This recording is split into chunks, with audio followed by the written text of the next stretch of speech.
Most importantly, active learning has become important, and our colleague here has mentioned something on why did I emphasize so much on the soft skills and less on the subject skills, which is if you're teaching the course on the actual skill, accounting skill. Because that, in many cases, I think you're already doing. You're already emphasizing on. The real problem and issue is with the soft skills.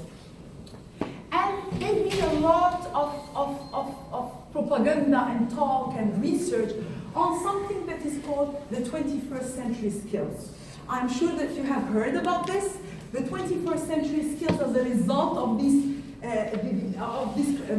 skills, there are national reforms that have happened. The emergence of national qualification frameworks in many countries is to respond to the 21st century skills. It's to respond to the fact that until now the industry is saying that, guys, what you're producing from higher education is not meeting what we want.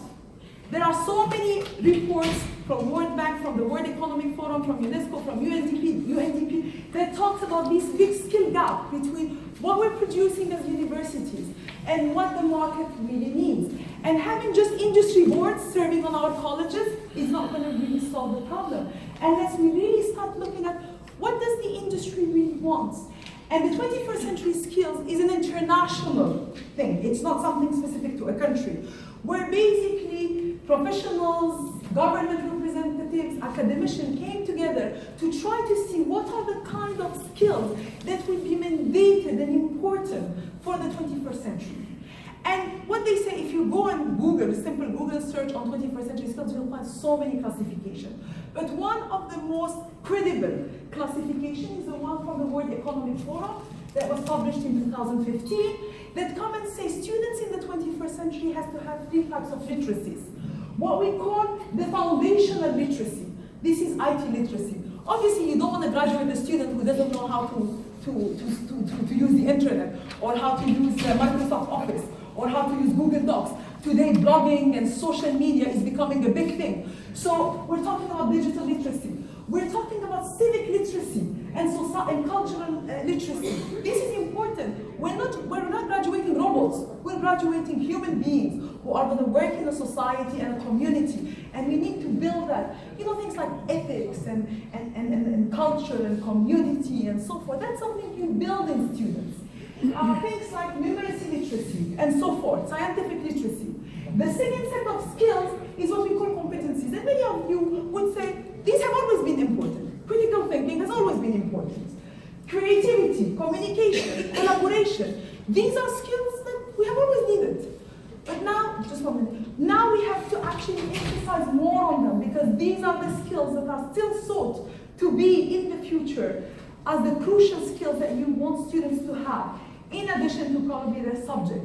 But given that the students who are graduating today are going to work in jobs that we don't know about in the future, so like for instance, now artificial intelligence is becoming a big thing. Students who graduated 3-4 years ago from IT might have probably not been exposed so much to artificial intelligence. They're going to have to reboot and relearn, to be able to meet up and to cope up with the developments and the advancement. The other thing that you have is basically the character qualities, and that's you as your personality. Character qualities, curiosity, initiative taking, adaptability, agility, your ability to transfer your knowledge with time from one situation to another. Social and cultural awareness. These are all what we call the 21st century skills. The World Economic Forum has also published these skills 2020, which are complex problem solving, critical thinking, people management, coordination with others, emotional intelligence, emotional decision making, service orientation, negotiation, cognitive flexibility. These are the skills that are. So let's just spend 1 minute, just you between yourself. How much in your course are you emphasizing on these skills? Just spend 30 seconds thinking of it.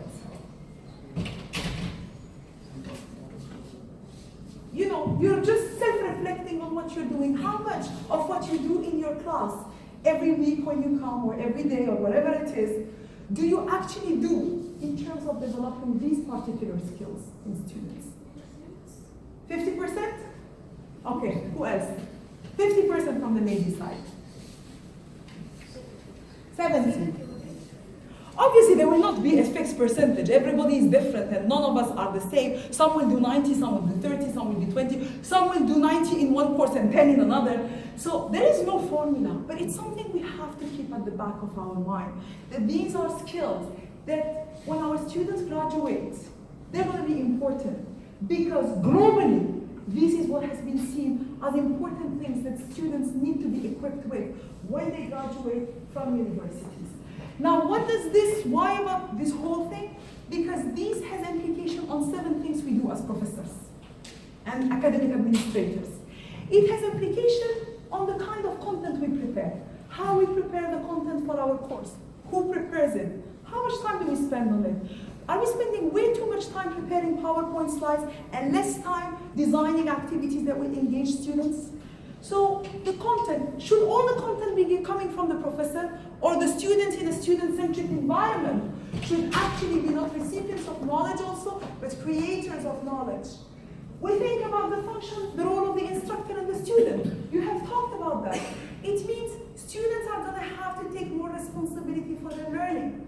They're going to need to be autonomous. As professors, we are going to have to accept that we're still important people, but we're going to have to back up a bit and change some of the things we're doing. It has implication on the responsibility of learning. At the end of the day, we cannot open the head of students and put the content and the material in it. Students, we need to teach students to take responsibility for their learning. When they come to university, what they have in mind usually as 17, 18 years old people when you're addressing this category of students is that they want a degree. They don't care when, how, where, what they learned, what they haven't learned. They want a degree at the end of the day. But our role is to make them love the profession they will go into. Is to change their mindset from just wanting a degree even if it had no value, to actually want to learn. And that is what we should be doing as professors and as faculty members. It's also about the pedagogy, the things that we do. There is nothing wrong with lecturing, but there are new pedagogies. Remember, sometimes, I had this discussion with colleagues in Malaysia a few months ago, and they were saying, well, Dr. Nariman, we've been teaching, so one of the professors saying, I have 40 years experience, and I have been teaching for 40 years, and blah, blah, blah. I think nobody is questioning any of this. But we are working with a different generation. If you compare the way you learn with the way your children are learning and the way your grandchildren, you will see it is completely different. Students are different nowadays. The things that interest them are different. In the past, as individuals, family bonds and calling and going and visiting family was important. The new generation, if they want to ask about their father, they'll send a WhatsApp. That's it. If you're lucky, you get a Snapchat and you say, people don't go and think, I should take the phone and call and ask and hear the voice of my father and mother because in their voice, I can know if they're fine or no. It's a different generation. And we have to accept this. I have a 4-year-old daughter. And at 4 years old, she takes the phone, she opens Skype, she calls her grandparents, she speaks with them, she closes the phone and she gives it back to her dad. Now they blocked Skype so my parents have a peace of mind. But this means that these students, we might not be able to teach them the way that we were taught 30 years ago. We're not speaking the same language. Us as individuals, 20 years ago, did any one of us have a smartphone? How many of you carry a smartphone today? Raise your hands. All of you. If you forget your smartphone, what happens? You not go back running home. If your wife or your husband sends you a WhatsApp and after 2 hours you didn't answer, what happens? They might come to your job place. They might jump in here. Why? Because it has changed. And the same thing, our students have changed. When you want to book a hotel, how many of us actually do go to a travel agent now? We go on bookings.com, nobody will waste it. It's the same thing. Students don't want to learn always the same way because this is a new generation. The issue is not with the technology. Technology is a tool. It's for us how to use the technology to achieve the pedagogical or the aims or the learning aims that we want to do. And this is why we want to focus on the pedagogy, not the tool. Yes? As a matter of fact, the ability to learn is higher if we are dealing with junior staff. But when we come to the senior staff, it's going to be difficult. Therefore, there must be an incentive in return of teaching. Yes. So they will be able to apply the active learning practices. Let me tell you something, Doctor. Incentives, we're human beings. Incentives are always going to be important, even for young faculty, even for faculty who learn. If you want faculty to sustain excellence, not just reach it as a one-off, you need to create the incentives, you need to have recognition, you need to have appreciation. You cannot treat a professor who's been using the same notes for 15 years with the same way as you would treat a professor who goes the extra mile and engages his students and brings in guest lecturers and plays with the technology and makes the learning exciting. This is why I say it's a culture. Implementing active learning or whatever you want to call them, it is more of a culture than a skill and an ability, to be honest with you. Yes, please. I have just one question. Yes. First of all, to apply such an approach, how many students are we going to have in Yes. class? Yes. I have another, before starting applying such an approach, I think we need to have the ability to change the textbook itself.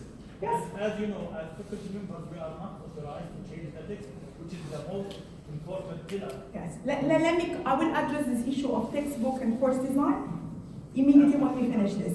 And for active learning, of course, obviously everybody has this issue. You go even to the States, I took classes where I had 150 students, where we were 150 students. I mean, I was a student myself, but I taught them. And basically for the professor, I was just a name on the roster, you know.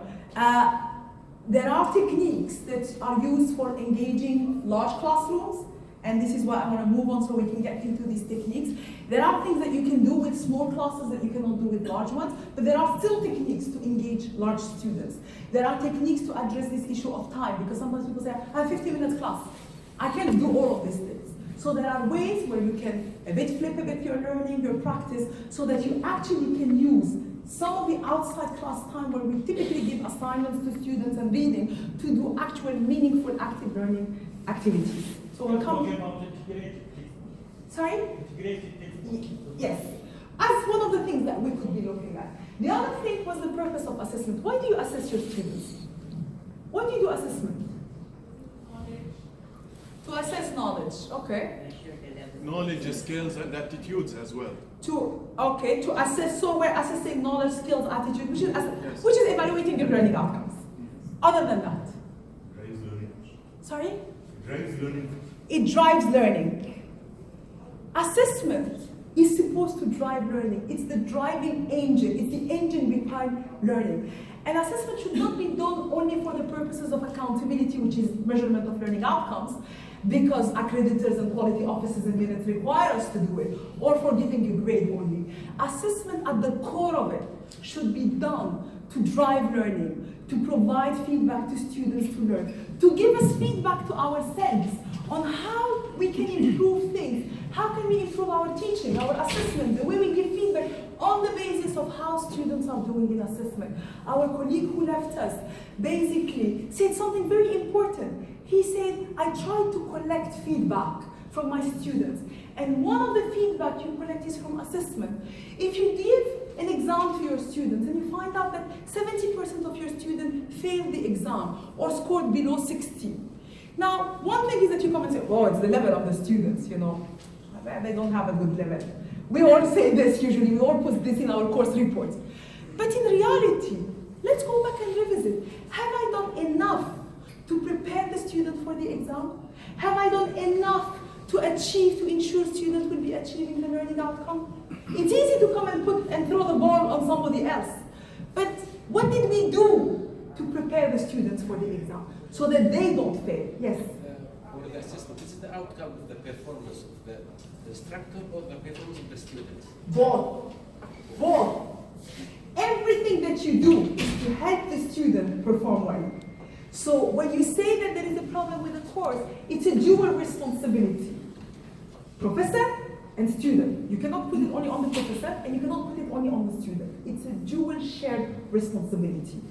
The other thing, so it's really, when you're talking, yes please. It's also a reflection of the process. Of course. And that is why, I always say, you all do course specification, right? You have to do course specification at the end of the semester.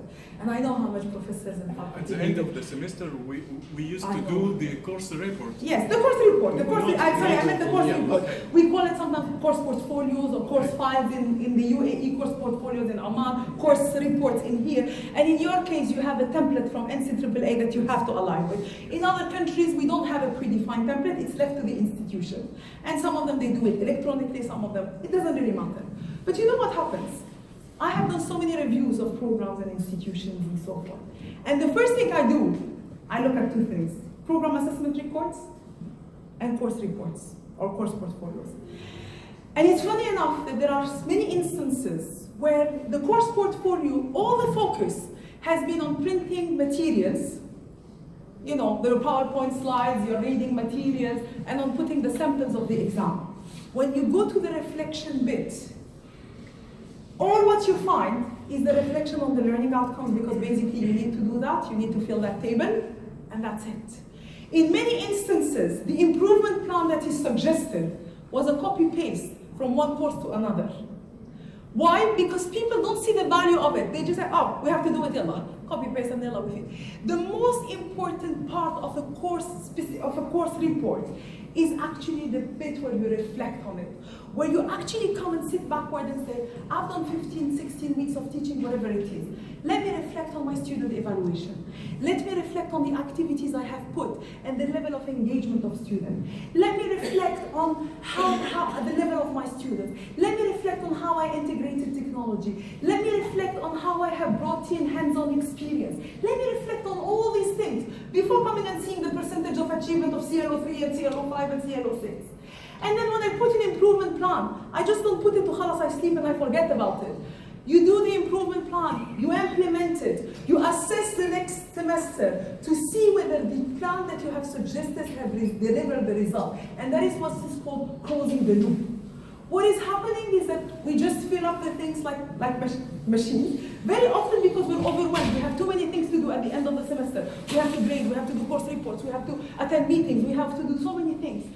But to be honest with you, the real value of all this course report is only in that small little section, which is your reflection and your proposed improvement plan.